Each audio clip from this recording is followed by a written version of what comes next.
What's up, my know-it-alls? It's time for Star Trek Picard, Episode 6, 2 of 1.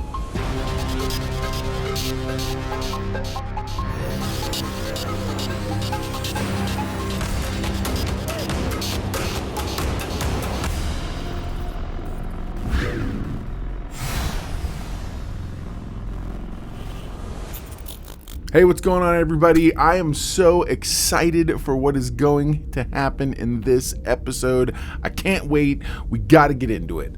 So, let me just start also by saying I really appreciate everybody who has started supporting the channel.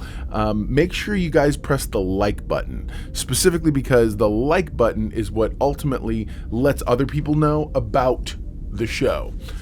Definitely like, subscribe, click the little bell notification icon to be notified when new content drops. But we're going to get right into the episode, so let's go. Another one that was directed by Jonathan Frakes. Really excited by that because, again, Frakes knows Star Trek. Let's just be real about that for a second. The other thing is the episode starts with Picard, what looks like he's injured on the ground of some kind. He's got blood coming out of his mouth, and everybody suddenly is around him and whatnot, and he's having these visions. Again, it's all part of this through line we've been seeing, even though it's kind of taken them a little while to get there. It's yet another subplot point in Picard's personal journey, and it looks like we're constantly seeing visions of what looks like a man, possibly his father, and what looks like light coming out of a room, and he's a child still. A lot of this could just be the thinking of a child, and sort of how children process those kind of things. Then we're welcomed to the title card 34 minutes earlier. So now we already know what kind of episode it's going to be. It's a flashback episode where you start at point B in the story only to now go back to point A and then have to come back through again to point B and then eventually C, continuing your story onward. It's really just it's a plot device. It's just a way of telling stories. It's nothing that crazy in terms of, but it's something we've seen before, and that's fine. I mean, if handled correctly, then it's not a bad thing. If handled incorrectly, it makes the story feel like it's kind of slogging along really slowly. So, but we find ourselves at the exact same party. It's that whole NASA party, the Europa celebration. It's the night before everybody's going to go into quarantine. And the ultimate point of this entire mission is that Picard, with the help of his crew, and Talon, who is the supervisor watcher, the person who's in charge of watching Renee Picard, and they're all infiltrating the party. Now, when last we left, Jurati was stuck in the security office because she wanted to be there. Specifically, what she was trying to do was get in close enough to the mainframe computer so that she could input. It's very Mission Impossible, very Ocean's 11 in terms of heistiness, but that's about as heisty as it got. So, but while they're out and about, everybody else outside, rather, Talon's talking to them, and she's like, look, this isn't going to work if we can't get this thing figured out, if we can't get in here quick. So Picard's trying to get hold of Jurati. Ultimately, we go back to visiting Jurati, and we see her still right there, shoulder mano a mano, if you will, with the Borg Queen. A lot of fun stuff with the Borg Queen happening lately. Also, the comments are alive with the sounds of Borg Queen speculation and theory crafting. So by all means, keep that up, because I am all about having those kind of conversations. It's probably one of the things I miss the most about the old Star Trek fan club I was a part of. Once a week we would meet, and literally it would, we met at a place called Calistoga. It's kind of like a glorified Panera Bread, and regional. And so we would just meet in there and literally talk about this kind of stuff, theory craft, all day long. It was just, it's the best part of convention life that isn't any of the panels or the actual dealer's room. So if you've never been to a convention, trust me, the dealer's room's awesome. Anyway, sorry, ADD brain first thing in the morning. All right. So ultimately, when we come back to the situation, it starts, of course, you get that tension. Jurati's trying to get this and that. And finally, the Borg Queen's like, give me control and I'll help you. And Jurati's like, fine, please help us. And sure enough, she pulls her hands and the cuffs come off. Because apparently the Borg Queen now magically has powers to undo cuffs. Unless they're technological cuffs that I wasn't aware of, they look like standard handcuffs. Don't ask me how I know. Anyway, So ultimately, Jurati gets the thing. She puts the little USB drive in, and immediately you see as Rios is the one being, because at first, it failed, and because you got to have that extra tension, of course, in this moment. And ultimately, Rios gets his ID approved, and so everyone's slowly, little by little, going through the gate thing, and the Borg Queen's like, you can say thank you, blah, blah, blah. And Jurati's like, no, I'm not going to say thank you. Forget you people. We then jump to the intro. We then come right back out of the intro. And again, we are now in the present. Remember? Point B in the timeline. So we see Picard. He's on a bed. He's got stuff coming off of his chest, like cables and whatnot. Probably EKG type stuff and whatnot. He looks like he's in a hospital bed, period. And then we go and we still see again, he's having more visions. This time it's more clearly his mother being carried away by someone or something. Again, some connection point with what's been going on in his past is going to eventually hit with us, and they're going to give it to us. I feel like they're dragging it out a little bit, especially because we don't have all that many episodes. Then, of course, you get another timeline piece of information. We're now 26 minutes earlier. So we're closer. Now we're back in point A. And we open up in the entire place, and you get to see Raffi, Seven, Rios. Everybody's sort of just kind of mingling and whatnot and trying to do the best they can. And everyone's watching as Renee is definitely throwing back the drinks. And Picard's he asks Talon, is that normal? And Talon's like, yeah, she's doing that ear thing. She's like, pulls on her ear when she's all nervous and whatnot. Anyway, Jurati is talking to the Borg Queen. The Borg Queen definitely wants to assume some semblance of her original form back. She implies that when her body wakes up, that she'll be missing something. So I'm assuming that means the body's not dead per se, but the body was definitely injured and made to look injured. I don't know. It's kind of fuzzy like that. Tell me, comment below if you guys think that I misinterpreted that. But that's kind of the hint that I got. Also, while she's having a conversation, we see the same black gentleman. I think he's the head of the Europa mission. Forgive me, I don't remember his name right this second. And he suddenly stops and looks and notices her. Maybe he notices her talking to herself. I tend to think that when you're from the future, having conversations in the past, just willy-nilly, maybe not the best idea. I could be wrong. Moving on. And so as she's talking to the Borg Queen, dealing with that internally, you see Raffi talking to Rios, and Rios is essentially, he shows her a cigar and whatnot, and she's kind of like, hey, what's going on? And Raffi, it's this brief little moment where essentially they're talking about the fact that Rios has a crush on that doctor person, and he's all like hemming and hawing. She's like, you better not go back and visit her. He's like, I'm not thinking about visiting her. And this whole contrived thing that apparently is a thing, whatever. But you know how it is. Grass is always greener in the past. Anyway, so they point out the fact that Seven apparently is doing really well being a little Miss Socialite, surrounded by people. She doesn't even know these people, and she's just carrying on. Again, part of the idea that Seven's Borg implants tend to leave a little bit of there's a lot of baggage related to that, because not only are they a constant reminder, but if I'm not mistaken, I think there was an episode of Voyager where you found out that in essence Seven's always in some semblance of pain. I guess maybe the equivalent would be like fibromyalgia, and so because the Borg implants kind of dull her to that pain, like the pain of them being there, but it's definitely always there in her head. Anyway. Raffi's looking across the way, and she sees what looks like Elnor in a tuxedo, and she realizes just how messed up she is, and she's kind of like gathering her breath and whatnot. So Picard and Talon are talking, and he's like, well, I've got to go talk to Renee, because come to find out, Renee's texting with her therapist, Q. And she's texting her, I'm not ready, this and that, and Q's apparently encouraging her to quit. Well, then don't overdo it. Don't push yourself. You could cause a failure, this and that, whatever. And so Picard's like, I have to interact. And Talon's like, that's not what we do. No, you're not allowed. You can't.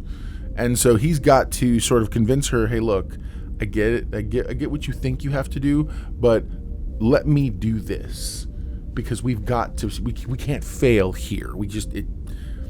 It won't work. We can't fail. And so So, in essence, he tries to go ahead and make that approach. There's some more interaction between the Borg Queen and whatnot and Jurati, and ultimately Rios comes up and he's talking to her and checking because Picard's trying to get a hold of her because they need a distraction. They need something to help sort of with the situation. He wants her to distract the Europa boss mission guy in order to enable them to for Picard to kind of play interference.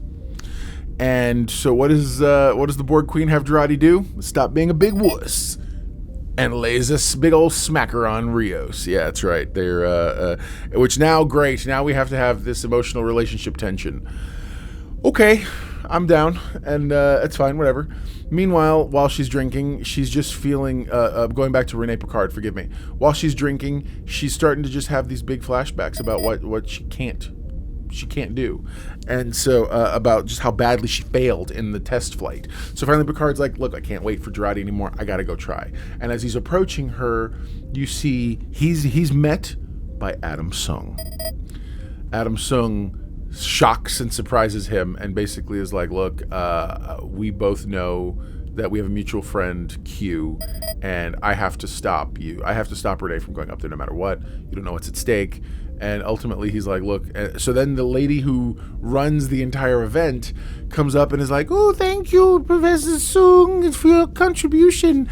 And they walk to the side and he's like, well, you know, if you could, you can do something for me. You see this guy here? And they call, and security starts coming in from all sides and Picard's got to run, and sort of, we are now 14 minutes earlier. And so Rios is following as Renee Picard is making a beeline. She's going to leave the event. If she leaves the event and doesn't go into quarantine, history changes and we're done. It's over. The mission's a big failure. So Rios is like, you guys got to do something quick. And so Jurati, with the Borg Queen in her head, kind of arguing with her back and forth, finally the Borg Queen's like, yeah, I'm going to take control now and make this happen. And so she initiates some sort of a thing. I don't know what that means. I'm guessing that there's Borg technology inside Jurati. I thought it was just kind of memory engrams that had kind of gone in, but I guess that gives them the ability to generate sort of an EMP. Anyway, the entire place goes black. Out of nowhere, as Picard's making it through, you hear singing. The melodic voice of Dr. Agnes Jurati begins singing beautifully through the entire hall. And it's all dark, and you see a figure. She's up on the balcony. It's very, very picturesque. And then, out of nowhere, a spotlight, because power has suddenly magically been restored. I don't know.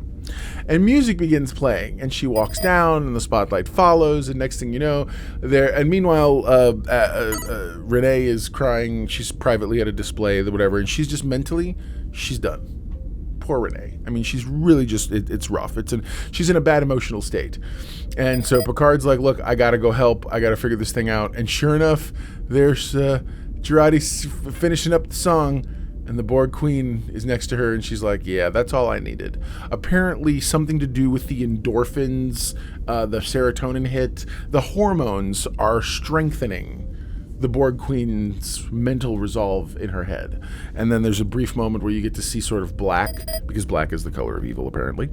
And that's the only way you can tell that something's happening. And so this black covers Jurati's eyes and then goes into her pupils and then disappears. Meanwhile, outside, I say outside, but in like the main hall area where a lot of the displays and the ships are, Picard has been dressed up to look like a security guy. Earpiece, he's got a little name badge, and he walks in, and Renee's like, oh, I'm sorry, this and that, I just want to be alone, and he begins talking to her, and he has a conversation. He has one of those wonderful Picard pep talk conversations, and he's telling her, like, hey, you know, sometimes thinking through some things and this and that, and he says a whole bunch of really, really awesome, wise stuff. I love... It's funny. I have a hard time sometimes separating the characters from like the writers and whatnot, and so I'm like, Picard says these wonderful things. They wrote a wonderful monologue for him, and he talks her down basically, and Patrick Stewart delivers it wonderfully. I love Patrick Stewart, and I feel like as swan songs go for Picard, this series is definitely holding up on those cylinders. And she asks him, you know, your mother must be a very lucky person to have had you. He gives some advice about his mother, and then we get to see an image of her. as they're talking, he sort of comes to the conclusion. He stands up and he's like, "Well, I am supposed to come collect you for quarantine, and they want you to take a picture and whatnot, and then ultimately to go to that." And so he's like, "Are you coming?" And she's like, "Yeah, I guess I'm going to." He has successfully made sure that she's going to go where she's supposed to go, and which is great. So then we get to see Adam Soong. He's in a car waiting, and he's just kind of stewing on his emotions, and he sees images of his daughter and whatnot and everything she's been through. And then sure enough, as Picard and Renee walk out, Soong goes to hit her with a car. Picard pushes her out of the way and ends up taking the car hit. And that fully brings us from A back to B, where we started. So, and then that's ultimately when Renee, Talon, and Rios are all looking down at Picard. And then we cut to, because he knows the doctor, Rios is like, "Yeah, I know some place where we can go." So sure enough, we're at the clinic where his new female doctor friend is taking care of Patrick Stewart. He's going into some sort of an arrest, and she ends up having to use the defibrillator on him, and the defibrillator pops, and there's smoke, and she's like looking at Rios all suspiciously. And then we cut to Soong, who's come home. Soong is in his lab, and he sort of Brent Spiner does this wonderful thing where Soong is very down and dour, and he sort of begins to reveal that he's like, I really wanted you to survive, and this and that, and it's very weird. It sounds like the drunk ravings of a guy who's just very, very down and who's at the end of his rope, so to speak. Not a real hardcore implication for anything that's about to happen, but definitely raises the curiosity level of his daughter. So we then come back to the clinic, and the doctor's basically like, "Hey, yeah, you guys can come in and see him and whatnot." And she knows for a fact something's up. She does, as anybody good should. But ultimately leaves Picard with his crew and whatnot. And she's like, "I gotta go home. My son's gonna realize that I'm missing again." Now we cut to, I keep wanting to say Data. We cut to Soong's daughter, and she's in her father's lab, and she begins to go on his computer, and she starts looking up articles and searching for things, and she finds out that Adam is a disgraced scientist. Yeah.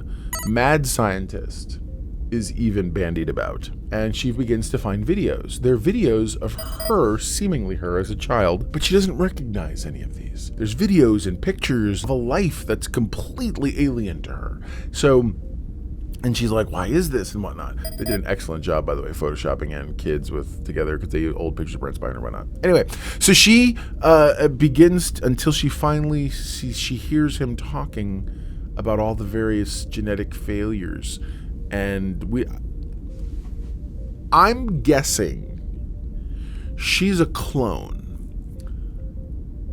A clone because his daughter died of a rare disease, and he's trying to fix it. And she goes through the videos, and you hear it, and all these various names, these Greek style names, getting eventually, and she finds a video finally where he says, "I've got to. She's the last. I can't go further. I have to stop here because I can't keep doing this." And it's her, and she's ultimately, so she knows she's artificial in some way, shape, or form. She's not an android or a cyborg or anything. I think she's flat out just a clone, but she's a clone who he can't solve the medical problem of. We cut back to Picard and them still at the clinic, and ultimately they're looking around, and they're like, "What's going on? Where's Agnes? What's happening here?" And you see Jurati walking down the street, and it's such a dominant image. You're like, "Oh, so much trouble." Anyway, so there you go. Now you know. And if knowing is half the battle, you're halfway to being a know-it-all yourself. That's going to do it for this week's episode of Star Trek Picard. It's the recap and review show here on the Mr. Know-It-All channel. So please, again, like, subscribe, click the bell icon to be notified when new content drops. But wait a minute. I can't leave without giving you the Know-It-All Index. That's right. Know-It-All Index for this week. I dug. They're continuing the narrative. They're continuing the through line. Little minor mistakes, some stupid nonsense. But ultimately, I'm gonna stick the landing with an 8.5 out of 10. Yeah, 8.5 out of 10 for this week's Know It All Index. Yeah, man, I enjoyed the heck out of that. Do me a favor. There's been an awful lot of comments that I want to respond to, but I think the number of comments having to do with some things about the show are going to require that I get a little more in depth. And so I wanted to, but I don't want to do that or waste time on the channel if it's not what you guys want to see. So last episode, it's episode 5, there was a really, really good comment that listed out like 30 some odd 11 items of I don't know if they're plot holes or whatnot. Anyway, so there's always been this exercise that I say that I believe as fans, we can justify anything. Comic book fans have done it forever. I believe as fans of a thing, we can really walk through and just try to justify some things. But there's also some things you can't. So what I'd like to do is, if I can get 100 likes, the last video had 1,200 views. If 100 of those views will like this video, I will do a full-blown response where I walk through systematically and answer all those questions. Because I feel like they're good questions, but at the same time, I don't want to waste time if you guys don't want it. So if this video gets 100 likes, I will do a response video. I'm going to pin that comment. So by all means, go right now, because it's already done. Go to that episode last week, see the pinned comment that I'm talking about, and decide. And if I get 100 likes on this video, I will absolutely do a response video. So thanks again, everybody. Never forget, everyone loves a know-it-all. See you next week.